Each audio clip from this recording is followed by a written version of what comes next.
Bonjour tout le monde. Alors ce matin, je vais revenir au protocole MCP, Model Context Protocol. Toujours en fait pour montrer quelques détails. Donc j'avais déjà l'occasion de présenter ce protocole dans des vidéos précédentes. Alors aujourd'hui, donc je vais montrer principalement un cas d'usage dans lequel je vais montrer d'abord comment créer un serveur MCP, notamment en Python, c'est-à-dire un serveur MCP de type remote, qui est accessible soit via le standard SCC ou bien streaming HTTP si vous voulez. Voilà, on va créer un simple serveur Python simple.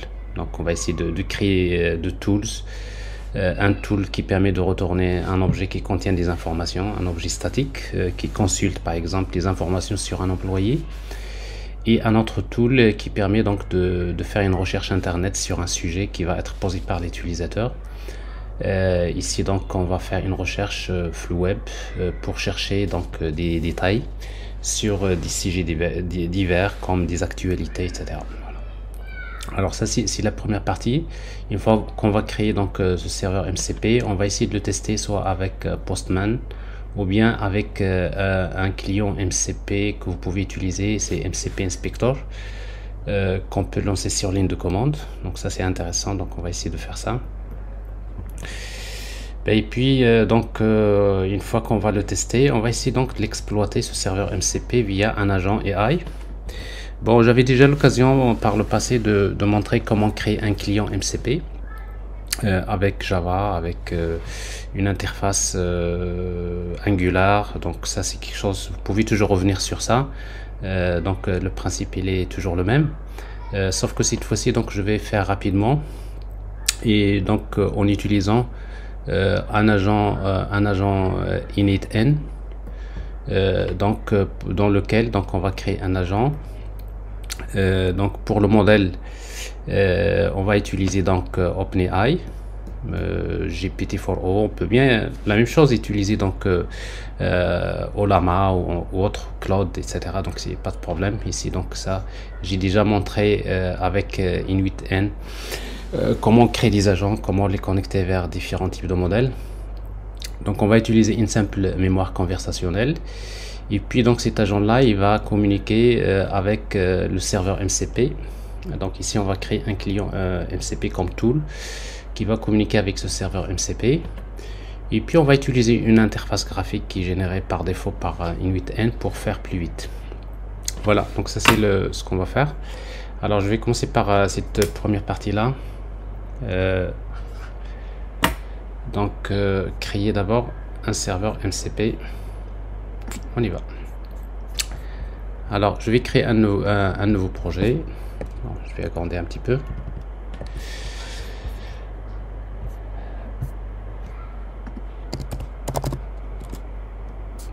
Alors je suis sur VS Code, donc je vais me positionner dans un dossier quelconque. Je vais créer un dossier que je vais appeler MCP Server HTTP, MCP Server HTTP, ou allez, SCC ou Streamable HTTP. Ah,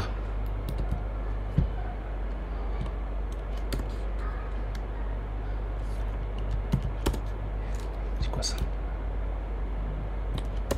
Voilà, c'est des MCP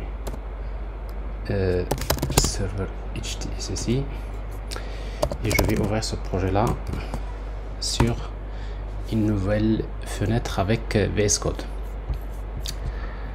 Alors d'abord ici donc je vais utiliser UV comme outil pour la gestion des dépendances. Donc, je vais utiliser UV init. Je vais créer un environnement virtuel, UV VNV, Virtual Environment, et puis je vais l'activer. Alors source point .env bin activate. Voilà, on s'est activé, donc nous avons un environnement. Et puis je vais installer quelques dépendances. Donc les dépendances que je vais installer, donc la première c'est MCP CLI. Bon, on met ça entre double cotes. Ensuite j'ai besoin de .env. alors MCP plutôt uv add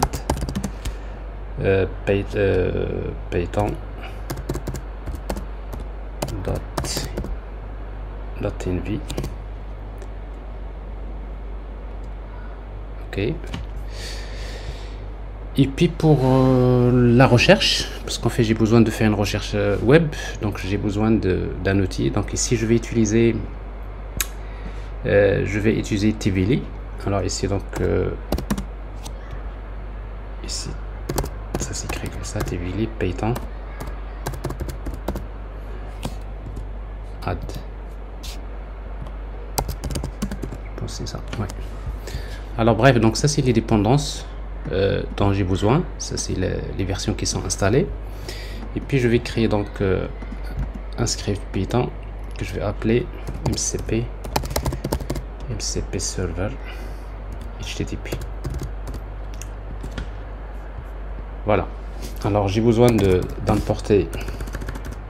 Voilà. Donc ça c'est .py, le name, l'extension py. Voilà. Alors from MCP server fast MCP, j'ai besoin d'importer fast MCP. J'ai besoin d'importer from TVLI.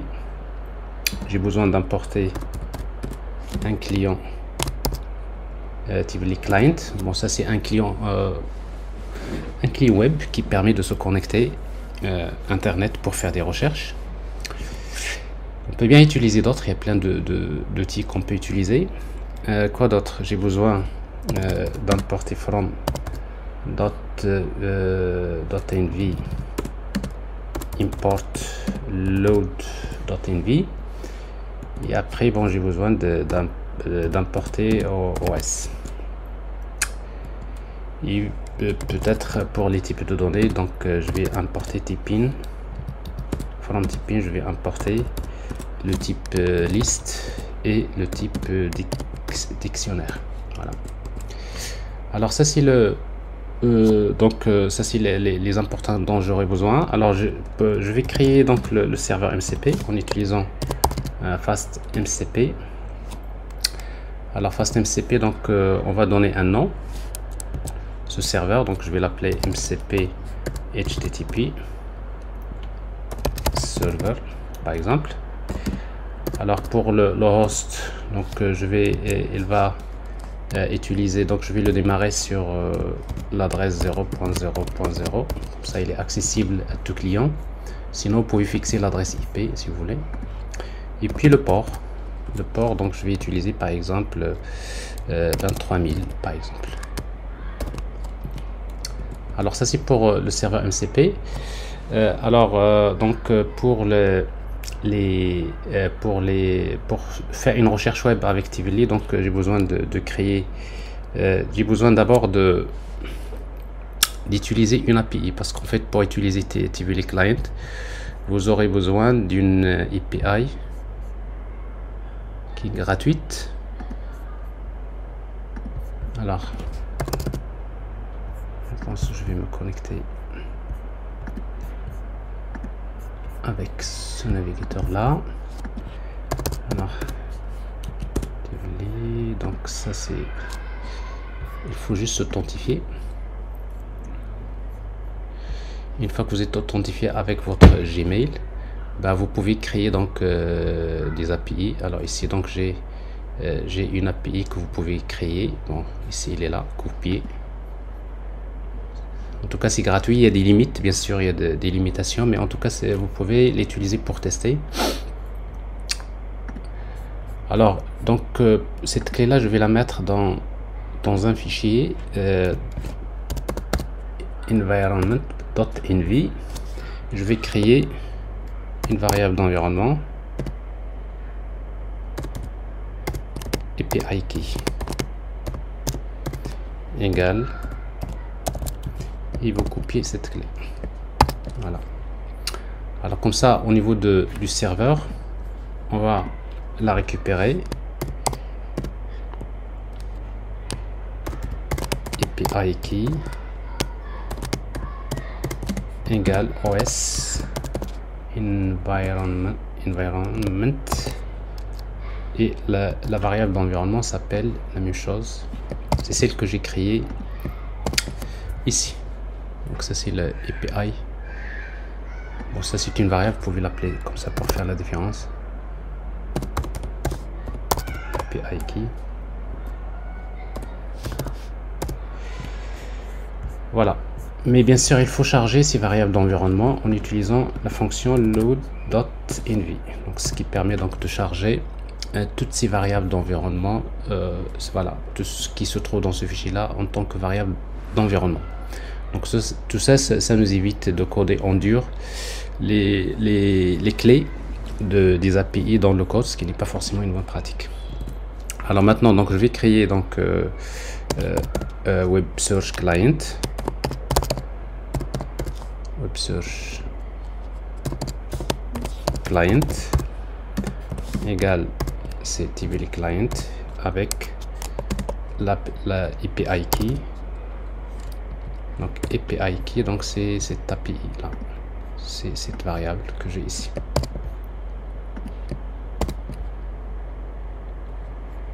Ah, c'est une variable, donc on va mettre underscore.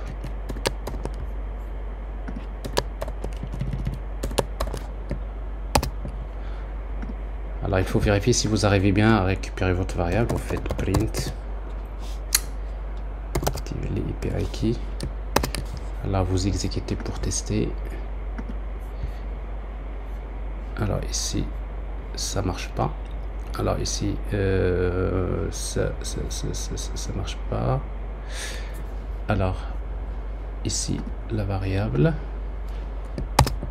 Alors ça c'est le fichier, c'est bien ça. Ah, c'est ça. C'est underscore ici.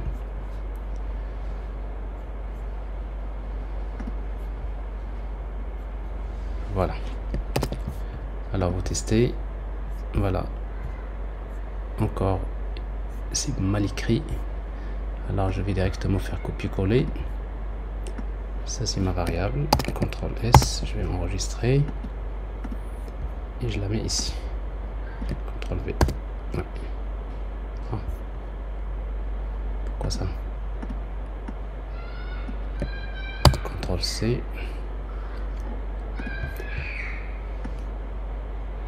CTRL V. CTRL S. Voilà, ça c'est bon. Alors en tout cas, donc j'ai la clé de l'API, je l'ai récupérée, donc je crée le client. Maintenant je vais créer les tools.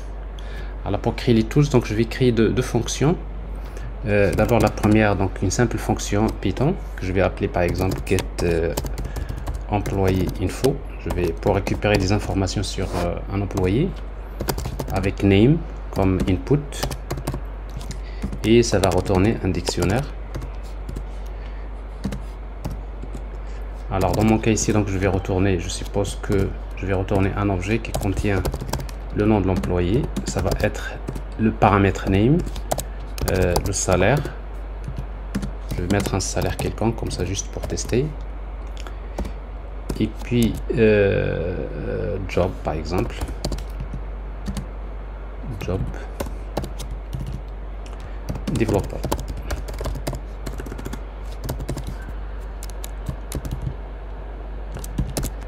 Voilà.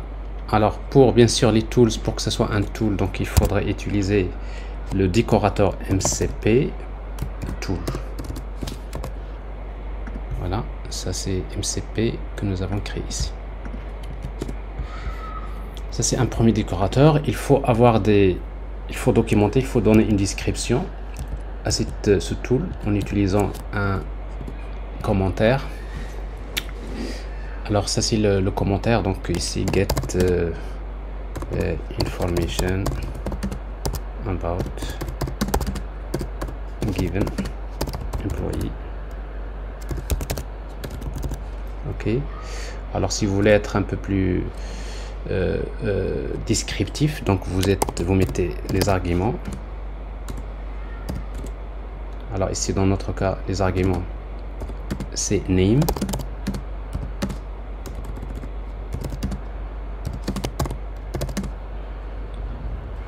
c'est employé name,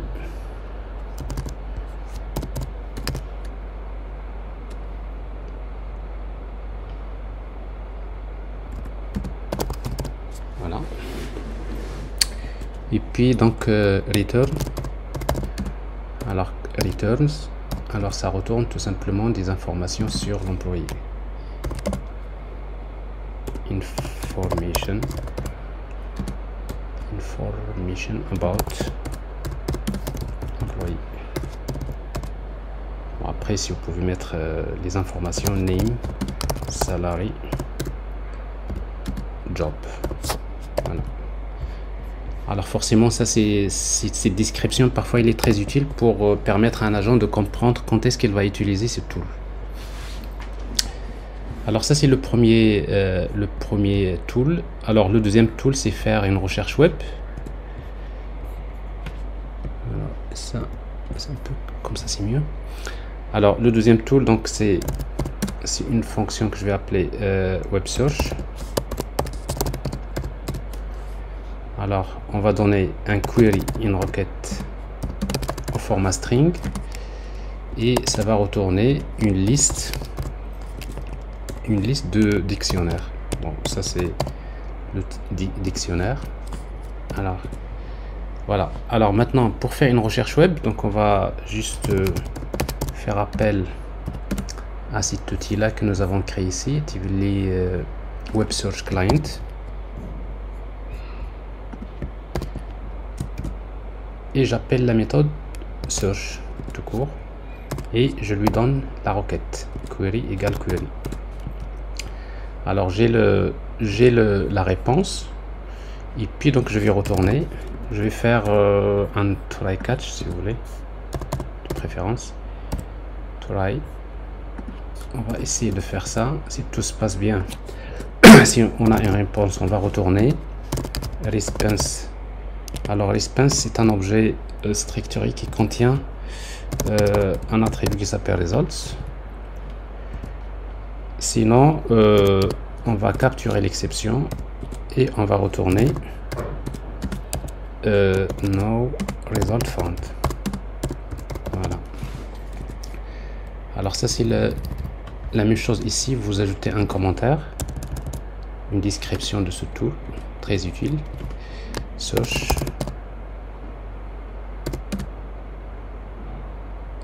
search de web for, par exemple for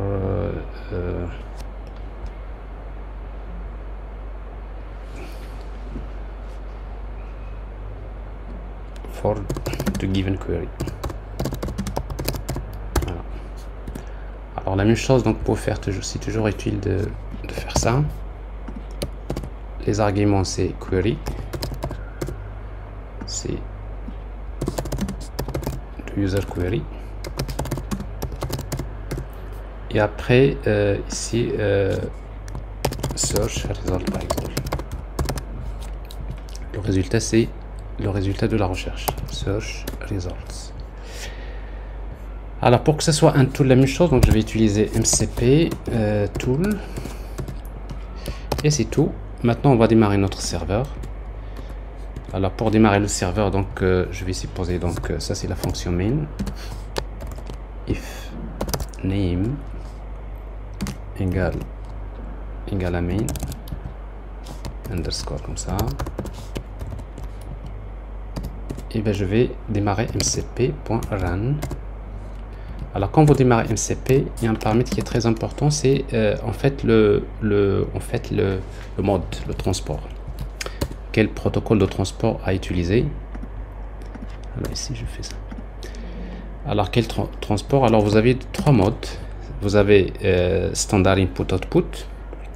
Alors ça, je l'ai déjà expliqué. Standard input output, c'est des cas où le client, le serveur MCP va tourner dans le même processus que le client. C'est-à-dire que le client MCP, l'agent et le serveur MCP se trouvent dans le même processus. C'est la même machine, c'est le même process. Alors ça, j'ai déjà montré comment utiliser ce protocole par le passé. Alors maintenant, ce qui nous intéresse, c'est de créer un remote MCP server, c'est-à-dire donc qui est accessible à distance. Et ça, c'est ce qui est plus pratique, je pense. Alors dans ce cas-là, vous avez deux modes. Vous avez SSI, Server Sent Event, ou bien Streamable HTTP. Donc vous avez deux solutions. Alors SSI, il se base sur en fait, il se base sur Server Sent Event côté serveur, c'est-à-dire le principe c'est quoi? C'est que le client envoie une requête avec post et par la suite le serveur envoie des messages, des SSI messages, des messages au format de RPC JSON vers le client. Donc ça, la même chose, donc j'avais déjà également expliqué ce protocole, comment il fonctionne en détail. Vous pouvez l'utiliser, il est très pratique. Alors sauf que ce protocole là, c'est un protocole on va dire qui n'est pas full duplex, c'est-à-dire la communication n'est pas bidirectionnelle entre le client MCP et le serveur MCP. Pourquoi? Parce que c'est half duplex, donc le client envoie un post vers le serveur et puis il écoute les événements qui viennent du serveur, c'est-à-dire le streaming se fasse uniquement serveur client. Alors le deuxième c'est le streamable HTTP. Alors ça, ce streamable HTTP, c'est encore plus puissant parce que la communication entre le client et le serveur se fait en mode, c'est fait en full duplex, c'est-à-dire en bidirectionnel. C'est que le client envoie sur la même connexion, le client peut envoyer un stream d'informations et le serveur peut également envoyer un stream de messages. Alors ça, c'est très pratique, surtout quand vous voulez faire une communication backend to backend, parce que ce mode de transport généralement utilise le protocole HTTP2. Donc ce qui fait que si vous voulez exploiter les tools directement sur un navigateur web, c'est pas la meilleure solution, mais c'est très pratique pour notamment si vous voulez faire une communication entre les services backend des applications. Donc ça, c'est ce qui est très recommandé, les plus performants que SSI. Alors dans notre cas, en fait, comme on va utiliser un client, on va dire initN, qui s'exécute sur un browser. Ce qui fait que en fait on va utiliser SSI, Server Send Event. Mais vous pouvez tester également les autres. Donc si vous faites une communication backend to backend, c'est très pratique. On va tester les deux. Après vous pouvez voir. Alors ça je pense que je l'avais expliqué quelque part ici dans un slide. C'est ça. Voilà, ça c'est SSI et ça c'est Streamable HTTP. Donc c'est une communication bidirectionnelle qui exige le passage soit HTTP2 ou bien HTTP 1.1 chunked, c'est-à-dire que pour le cas côté browser, il faut passer via un proxy qui adapte un peu les communications entre le navigateur web et le serveur HTTP. Sinon, il faut utiliser HTTP2. Alors, SSI, il utilise le format JSON RPC 2 et Streamable HTTP utilise le format Indeed.json. Donc ça, c'est Indeed.json, c'est à peu près c'est du JSON mais line, c'est-à-dire comme c'est du streaming, c'est-à-dire chaque message, ça doit être un objet line JSON. Donc ça, c'est un format qui est utilisé.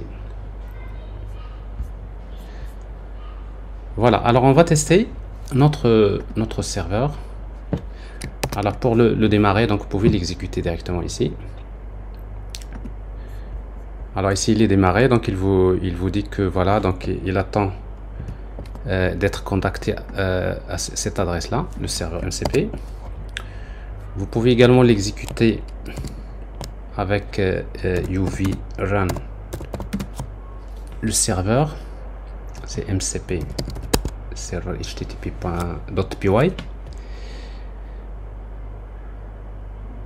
Alors ça c'est la même chose. Alors maintenant comment tester? Alors tester, alors il vous faut donc un client. Alors dans notre cas, alors il est où le PC? Alors dans notre cas pour tester, on va utiliser donc soit Postman, parce que j'ai déjà montré comment avec Postman on peut tester les serveurs MCP. Également vous pouvez utiliser un outil qui est développé en Node.js qui s'appelle MCP Inspector. Vous pouvez le démarrer sur ligne de commande de cette façon là.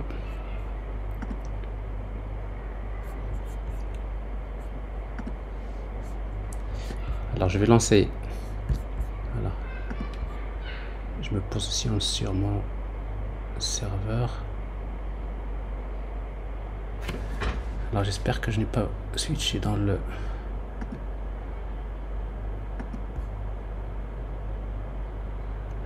non, c'est pas ici, c'est bien ça. Voilà. Alors ici donc voilà, donc je vais lancer sur ligne de commande. Vous lancez directement npx, si vous voulez l'exécuter, npx modèle context protocol / inspector. Ça c'est un outil très pratique pour tester les serveurs MCP. Alors ici donc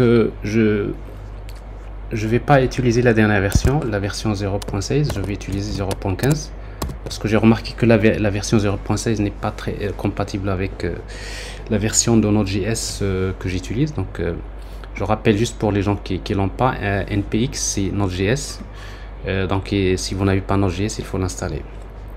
Alors donc je garde la version 0.15, sinon par défaut donc pour aujourd'hui en tout cas, donc c'est la version 0.16 qu'elle va installer. Donc si bien sûr s'il n'est pas installé, s'il n'est pas téléchargé, il va la télécharger, et s'il est téléchargé donc il le démarre. Et vous voyez bien que ici il va vous permettre d'accéder à ce client là web via cette adresse là. Donc vous prenez donc cette adresse, vous faites CTRL, vous cliquez. Alors normalement si vous allez vers cette adresse, il faut transmettre un token MCP proxy hot token, c'est celui-là ici que vous voyez ici. Parce que si vous n'avez pas ce token là, donc votre client ne va pas marcher. Donc ici si je clique, normalement le token il est transmis sur l'URL, ce qui nous permet donc de tester, voilà, un serveur. Alors maintenant il faut dire quel serveur que vous voulez tester, quel protocole de transport. Donc c'est standard input output, c'est SSI ou bien streamable HTTP. Alors dans notre cas c'est SSI. Alors maintenant notre serveur, si c'est SSI, donc notre serveur elle est là. Alors notre serveur fonctionne sur cette adresse là. Ok, on va la mettre ici. Et puis vous ajoutez SSI. Alors pour la configuration, vous allez voir donc il y a des paramètres de configuration de la connexion et surtout ça, vous voyez ici proxy token, ce token là il est nécessaire.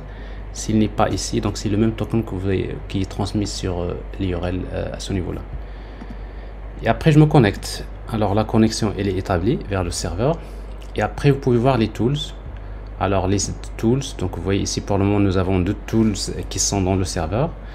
Get employee info, vous pouvez tester ici donc name par exemple Hassan, ça c'est le paramètre.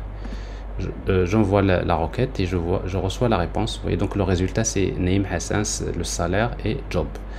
Alors c'est bien, c'est cette fonction là qui est invoquée, c'est cette fonction que nous avons créée ici, c'est là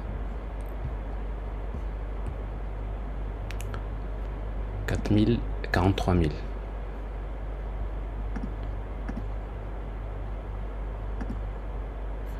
Voilà, c'est bien ça. Je peux également tester par exemple Web Search. Alors Web Search Query par exemple, quel est le prix de l'action par exemple de Oracle par exemple. Alors Oracle. Alors là je demande quelque chose, le prix actuel. Alors je demande à ce serveur MCP le prix actuel, donc forcément il va comprendre qu'il s'agit d'une recherche web. Alors ici il a fait une recherche en utilisant cette fonction que nous avons ici. Voilà, Web Search, parce qu'on a donné quelques informations, etc. Donc ça, il sait ce qu'il va utiliser. Donc il fait une recherche web et après il vous donne des résultats. Alors les résultats, donc il vous donne généralement un certain nombre une liste de résultats. C'est une liste de dictionnaires. Alors vous voyez donc ici le premier, il vous donne la source, donc il s'est connecté à cette adresse là. Et après il a cherché, donc il vous dit que le cours actuel de Oracle, OCL, hein, j'ai mal écrit Oracle ici. Si? Ah d'accord, c'est le code, ok. Oracle, c'est celui-là, donc j'ai le prix. Selon cette source, selon une autre source, ça devrait donner la même chose.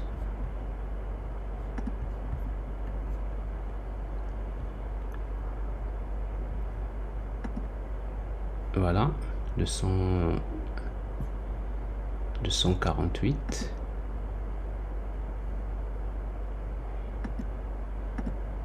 Là, etc. En tout cas, vous pouvez voir. Alors ici, donc, il y a une autre source ici. Il y a une autre source où il a trouvé l'information. Et une autre source. Alors généralement, donc, quand vous faites une recherche, vous avez...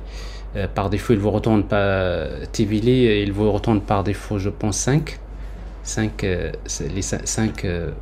articles, soi-disant 5 recherches. Mais après, vous pouvez le paramétrer. Et si vous voulez l'afficher, vous pouvez toujours afficher le premier, par exemple. Si par exemple, celui qui vous intéresse, c'est le premier, vous l'affichez. Donc voilà, donc ça c'est pour tester. Alors vous voyez, donc pour le moment, on peut considérer en fait MCP, on peut le considérer maintenant MCP Server comme un web service, tout simplement. Vous voyez, donc n'importe quelle application maintenant, via HTTP avec le protocole MCP, on peut contacter ce serveur. Donc pour le moment, on peut le considérer comme étant un web service qui offre des services à des applications. Alors sauf que ce web service, donc il s'intègre très bien avec les agents AI, et ça va être plus intéressant. Donc d'ailleurs, moi je l'explique toujours, c'est que MCP c'est une nouvelle génération de web service. Donc après SOAP, après REST, il y a GraphQL et gRPC. GraphQL, gRPC, et il y a MCP. Alors, sauf que avec MCP, si vous utilisez Streamable HTTP, c'est à peu près presque, c'est comme en fait gRPC, c'est HTTP2, c'est une communication bidirectionnelle. Et si vous utilisez SSI, c'est plutôt, donc c'est une communication HTTP SSI. Un post, c'est-à-dire le client demande, envoie un post, et après il reçoit un stream de messages côté serveur. Il écoute un stream de messages. Alors si vous voulez basculer de SSI vers Streamable HTTP, vous pouvez le faire. Et vous testez aussi. Alors c'est ce que je vais faire ici. MCP. Alors à la place de SSI, vous mettez Streamable HTTP. CTRL S, vous enregistrez. CTRL C. J'arrête l'application. Je la redémarre.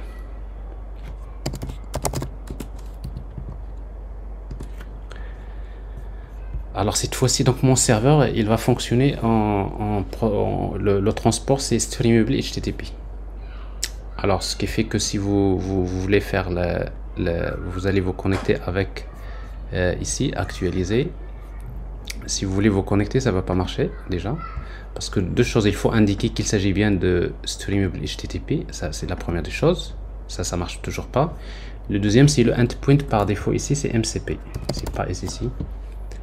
Et là, ça marche également de la même manière. Vous avez les listes des tools et vous pouvez faire la recherche. Là, ça marche encore mieux. Sauf qu'avec ça, c'est encore plus performant, plus rapide que SSI. Alors, comment dire? Donc ça c'est testé. Vous pouvez tester aussi avec Postman de la même manière. Donc j'avais déjà montré comment utiliser Postman par le passé. Et donc voilà, une fois que vous testez, maintenant on va essayer d'utiliser donc ce serveur MCP au sein d'un agent. Alors là, la même chose, on peut créer un client MCP avec Python, un client MCP avec Java, Spring. J'ai déjà fait ça. Cette fois-ci, donc je vais pas le faire. Je vais utiliser initn pour créer un agent parce que c'est plus rapide. Ça nous permet de tester ça. Alors sauf que initn, donc pour les gens qui ne savent pas l'utiliser, donc vous pouvez consulter j'avais déjà fait une vidéo. Ok, je vais la montrer.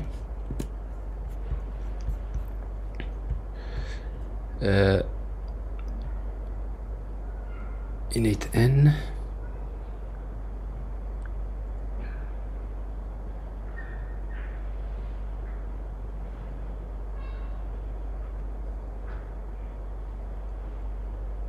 Voilà, c'est celle-là. Alors c'est juste pour démarrer, hein.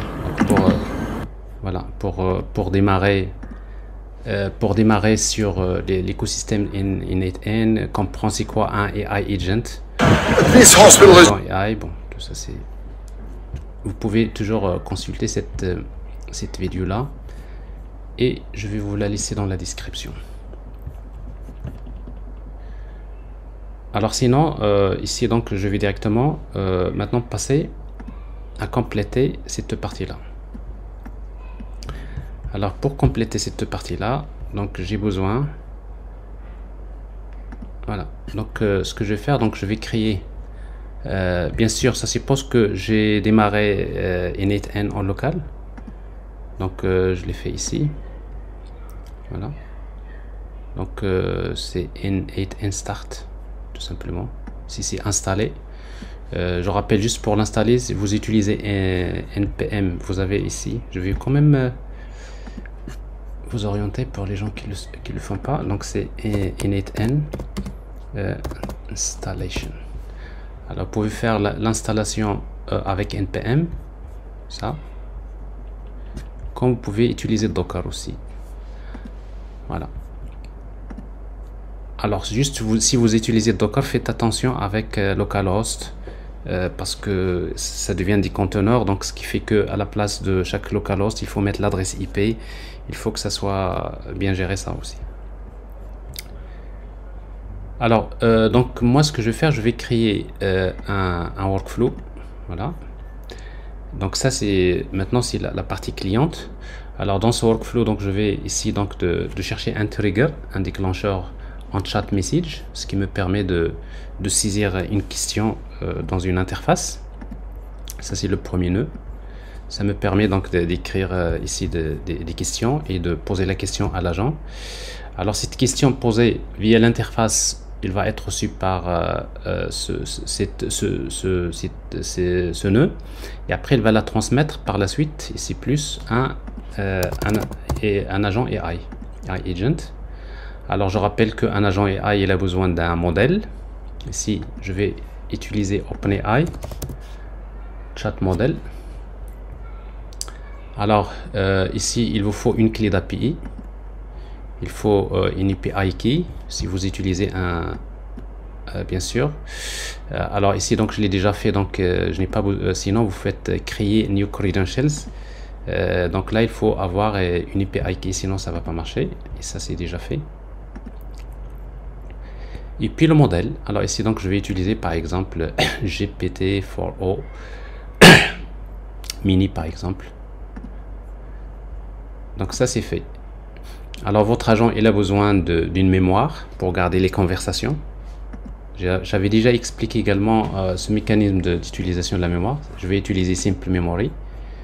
Comme ça, à chaque requête, c'est-à-dire l'agent, il va garder les 5 dernières questions-réponses dans sa mémoire conversationnelle.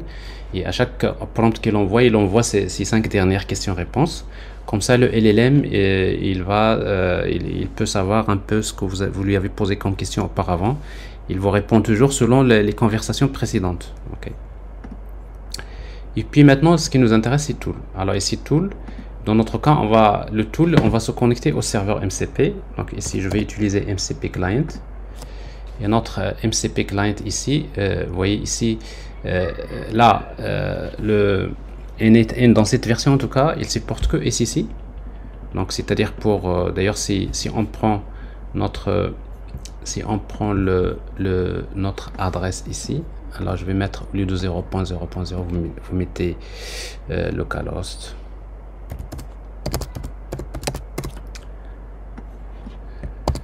Ou bien l'adresse IP. Alors si je prends cette adresse là, je la mets ici. Ça c'est l'adresse. Alors si vous essayez de tester, ça va pas marcher. Vous voyez, donc ici, pourquoi? Parce qu'il suppose que la communication se fait en SSI. Ce qui fait que pour notre cas, on va encore arrêter le serveur. On va l'arrêter. Et après, on va le démarrer en mode SSI. Voilà. Et on le démarre. Alors, ce qui nous donne... voilà, c'est pas ici.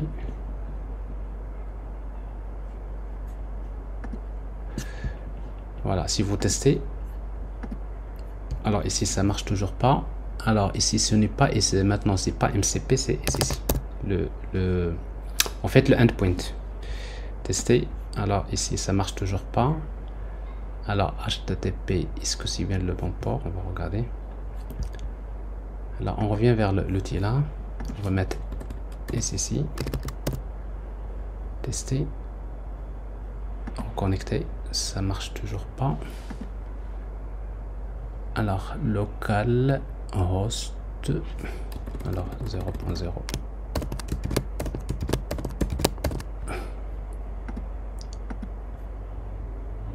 Alors, je vais regarder. Qu'est-ce qui manque? Alors ici, donc, peut-être je n'ai pas enregistré. CTRL S. CTRL C. Et je redémarre. Alors je redémarre. Le port c'est 4000. Non. Le port c'est 23000. Donc c'est bien ça. Voilà. Notre adresse. Alors, ça c'est notre client. Ah, il fallait que je change ici. SSI. Alors là, il faut mettre SSI. Connect. Voilà, ça se connecte. Alors ici, ce côté-là, on va mettre l'adresse. /SSI. Et tester. Ça marche. Vous voyez ici. Donc la connexion est établie. Donc parfait. Donc nous avons maintenant un agent qui est connecté à un serveur MCP quelque part. Alors là, pour le moment, si l'adresse est 0.0.0, mais après, si vous démarrez votre serveur dans une autre adresse, donc vous spécifiez ici, à la place de ça, vous spécifiez l'adresse IP où se trouve votre serveur MCP. Maintenant, on va tester. On va poser la question, par exemple, donne-moi, je veux des informations sur Hassan. Alors ça, je pose à l'agent. Alors là, il appelle le LLM. Vous voyez, donc il a contacté bien le serveur MCP. Je vois bien Hassan, je vois le salaire et je vois le développeur, comme quoi il est développeur. Et après, je vais lui dire encore, je veux quelle est la valeur de l'action de Microsoft Alors Microsoft, Oracle,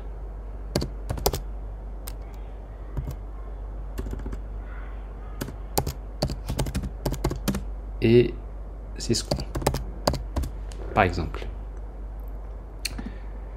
Alors là, la même chose, donc là, il va détecter, il fait une recherche MCP Client. Là, il contacte une recherche web. C'est avec le tool TVLI qui va se connecter. Et puis ici, voilà, il nous donne, notre agent, il nous donne cette réponse-là, que vous voyez ici. Donc pour Microsoft, c'est ça, pour Oracle, c'est ça, et pour Cisco, c'est ça. Et ça devient plus intelligent, parce que maintenant, on exploite le LLM qui va permettre de nous donner exactement ce qu'on cherche comme information.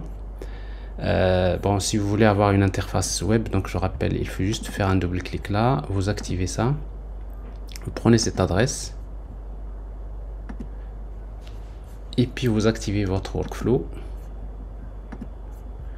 et là vous allez directement vers, voilà, votre client, il est là, il y a une interface. Alors ici, donne-moi des informations à propos, alors les informations à propos de Yassine. Voilà, ça marche. Je veux par exemple, c'est quoi l'INSET, les actualités au Maroc.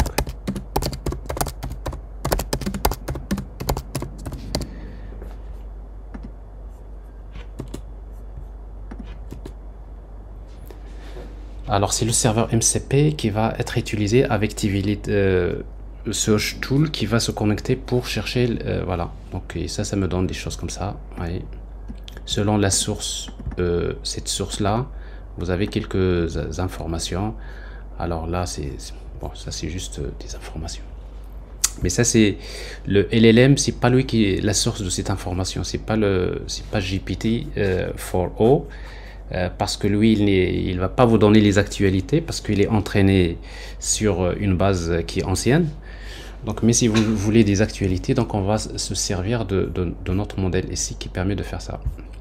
Voilà, donc je pense qu'on a fait le tour de cette architecture. C'est intéressant comme cas. Voilà, donc ici on va saisir la question. La question arrive via HTTP vers l'agent. Ici.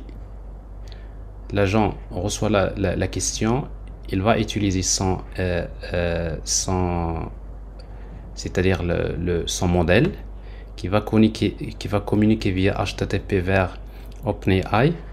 Il va lui poser la question. En fait, OpenAI, il va faire l'opération, l'agent, il va faire le raisonnement avec LLM, il va raisonner sur la question.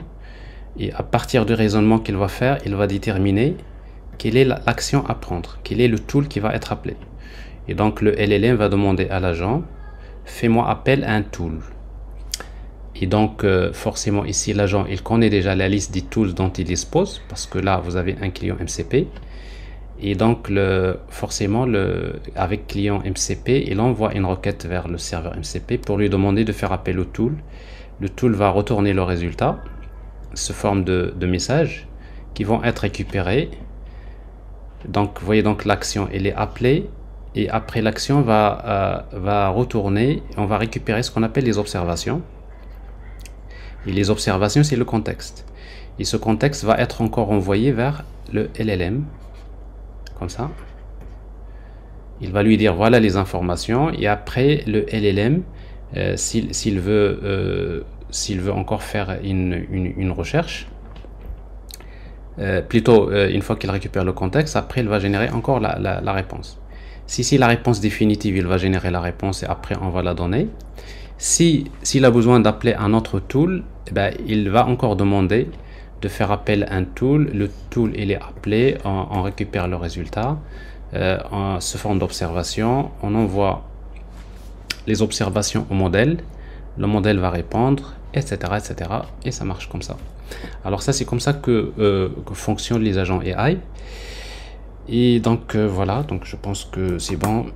Alors ici, donc peut-être si vous posez une question pour exploiter les deux tools en même temps, Ça vous donne une idée. Je sais pas quel type de question. Voilà. J'ai perdu. Alors, quel type de question qu'on va lui poser? On va lui dire par exemple.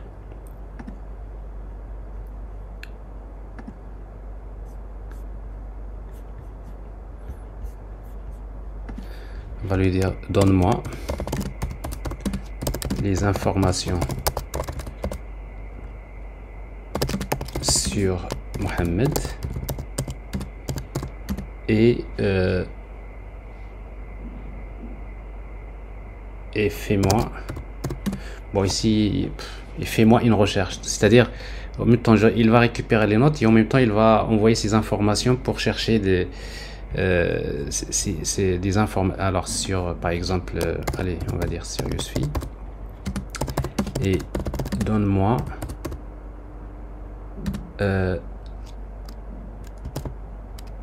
des informations détaillées sur cette personne. Payer par exemple, ville, etc. Bon, ça c'est des informations. On va essayer de voir parce que normalement ici le LLM il va comprendre qu'il va appeler deux tools. Le premier c'est d'abord récupérer des informations sur l'employé. Après par la suite il va vers le web pour chercher le détail. Et après ça va nous donner quelque chose comme ça. Alors voilà, donc vous voyez, donc ça c'est les informations. Alors concernant Youssoufia, Yousfi, donc il a compris que Yousfi c'est Youssoufia, donc le web. Alors ici donc voilà les informations. Vous voyez, ça c'est une recherche web. Voilà, voilà, etc. Bon, alors si vous lui dites des choses, voilà. En tout cas, c'est pas moi. Alors Yousfi, vous dites peut-être Yousfi Mohamed N7 et là il va plutôt comprendre la question. Je repose la question quand même, je suis un peu curieux. Alors Yousfi Mohamed de l'N7 par exemple.